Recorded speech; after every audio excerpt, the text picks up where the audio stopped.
सी किसके बराबर, Q by epsilon not के बराबर। हमें कैलकुलेट क्या करना है, हमें कैलकुलेट करना है flux linked with close Gaussian surface. तो ये हो जाएगा Q by epsilon naught minus twice of 5b। अब जो लास्ट क्लास में हमने रिजल्ट डिराइव किया था वो रिजल्ट को यूज करना है। 5b क्या है, 5b वो फ्लक्स है जो सर्कुलर रीजन से क्या हो रहा है, लिंक कर रहा है। तो लास्ट क्लास में याद होगा हमने क्या डिस्कस किया था कि क्यू चार्ज लिया था, उससे x डिस्टेंस पे हमने एक सर्कुलर रीजन कंसिडर किया था। इस सर्कुलर रीजन का रेडियस r था और इससे जो लिंक फ्लक्स था, चेक करना फॉर्मूला था वहां पे ऐसी था, Q by 2 epsilon naught 1 minus x upon under root R square plus x square. देखो ये रिजल्ट था कि नहीं था वहां पे, Q by 2 epsilon naught 1 minus x upon under root R square plus x square. X यही डिस्टेंस है कि नहीं।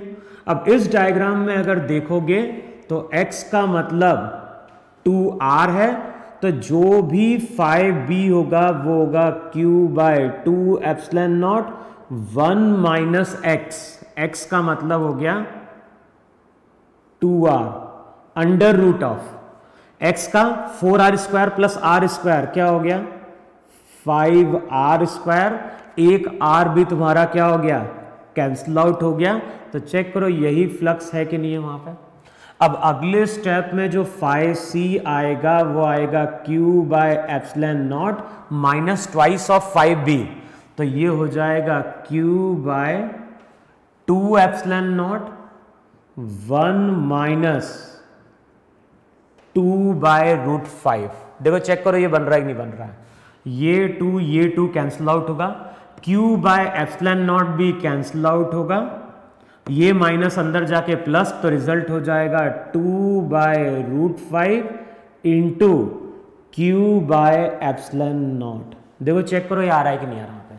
तो ये वो फ्लक्स है जो कि इस कर्व सरफेस से वहां पे क्या कर रहा है, लिंक कर रहा है।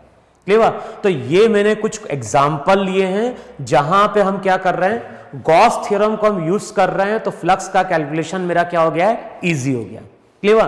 तो अब ऐसे और भी क्वेश्चन तुम लोगों को देखना है बुक में या मॉड्यूल में, जो भी क्वेश्चन होंगे इस तरह से फ्लक्स के कैलकुलेशन के बाय यूजिंग गॉस थ्योरम, उसको अब करके देखना है।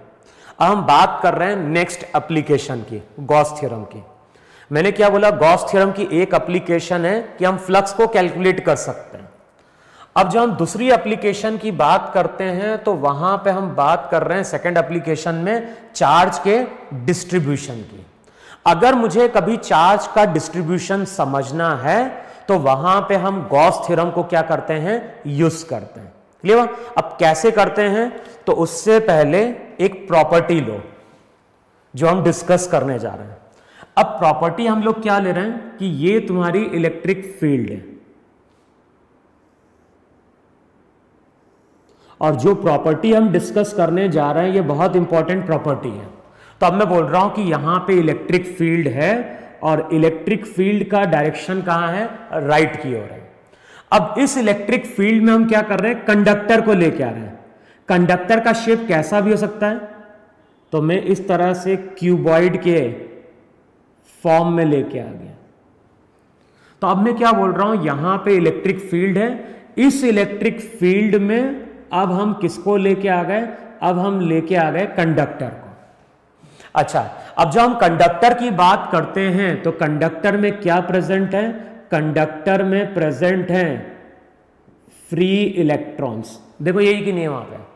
अच्छा, अब ये फ्री इलेक्ट्रॉन अभी रैंडमली मूव कर रहे थे, लेकिन जैसे ये फ्री इलेक्ट्रॉन इस इलेक्ट्रिक फील्ड में आएंगे तो होगा क्या, तो वहां पे लिखवाया था जिस डायरेक्शन में इलेक्ट्रिक फील्ड होगी उसके ऑपोजिट नेगेटिव चार्ज पार्टिकल वहां पे क्या करता है, फोर्स एक्सपीरियंस करता है।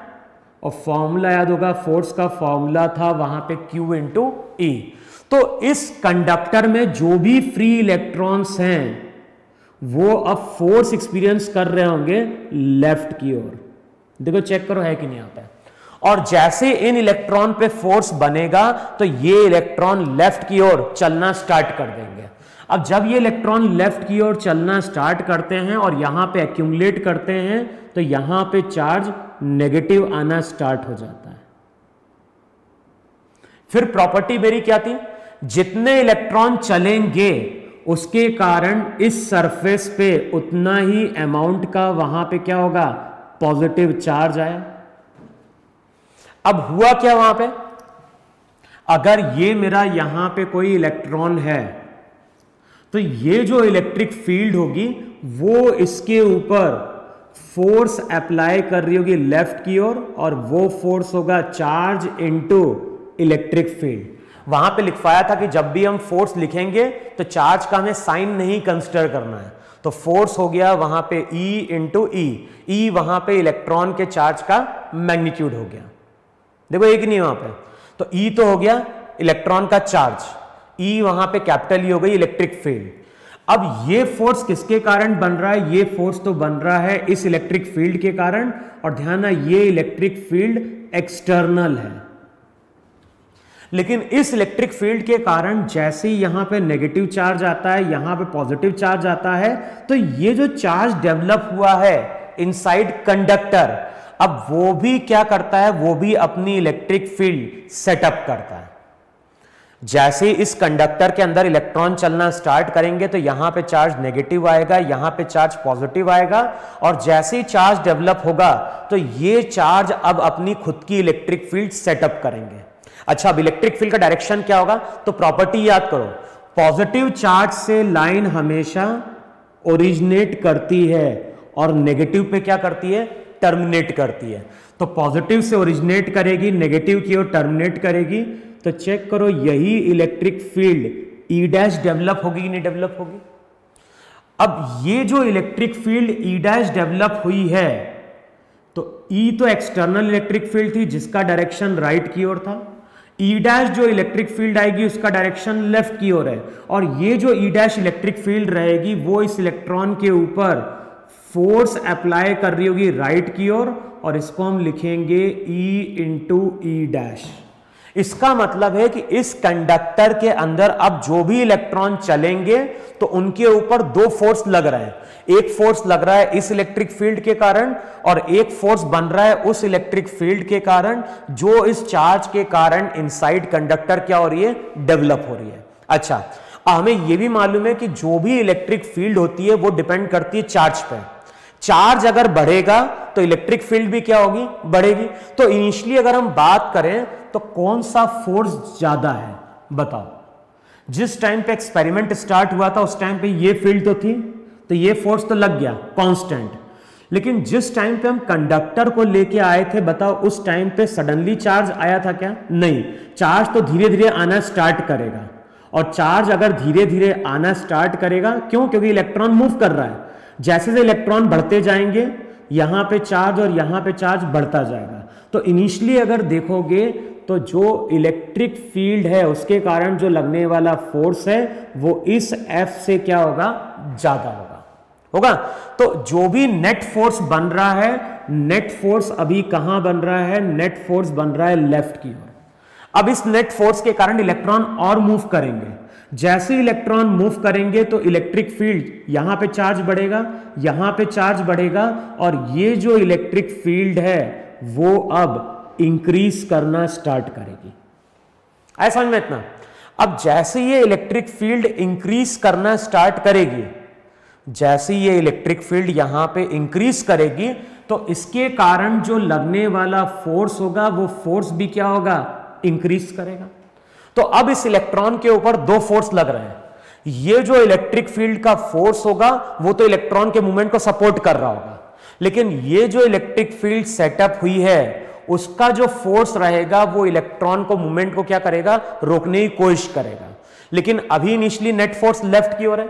अब हो क्या रहा है, चार्ज बढ़ते जा रहा है, चार्ज बढ़ते जाएगा, इलेक्ट्रिक फील्ड बढ़ते जाएगी, इलेक्ट्रिक फील्ड बढ़ते जाएगी तो फोर्स बढ़ता जाएगा, और एक टाइम ऐसा आता है जब रिजल्टेंट फोर्स वहां पे जीरो हो जाता है।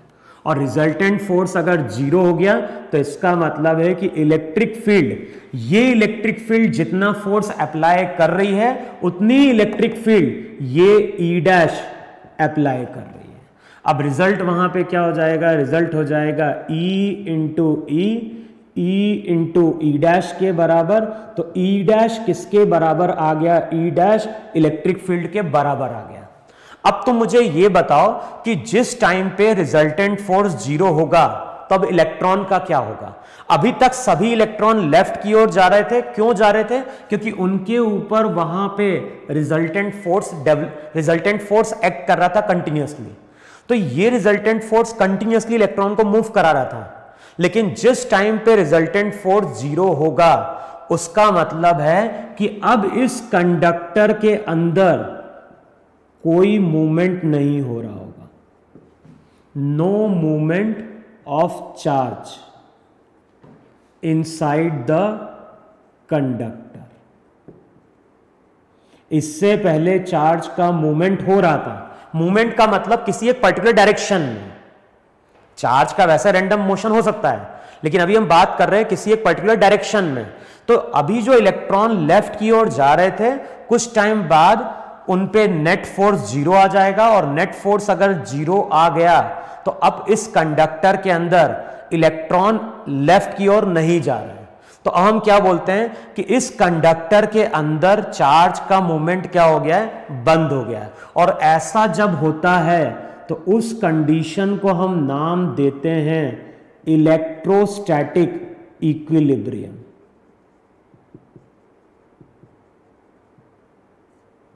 ये जो कंडीशन आती है, इस कंडीशन को हम बोलते हैं इलेक्ट्रोस्टैटिक इक्विलिब्रियम। तो अगर मैं तुमसे बोल रहा हूं कि किसी कंडक्टर को अगर हमने चार्ज दिया है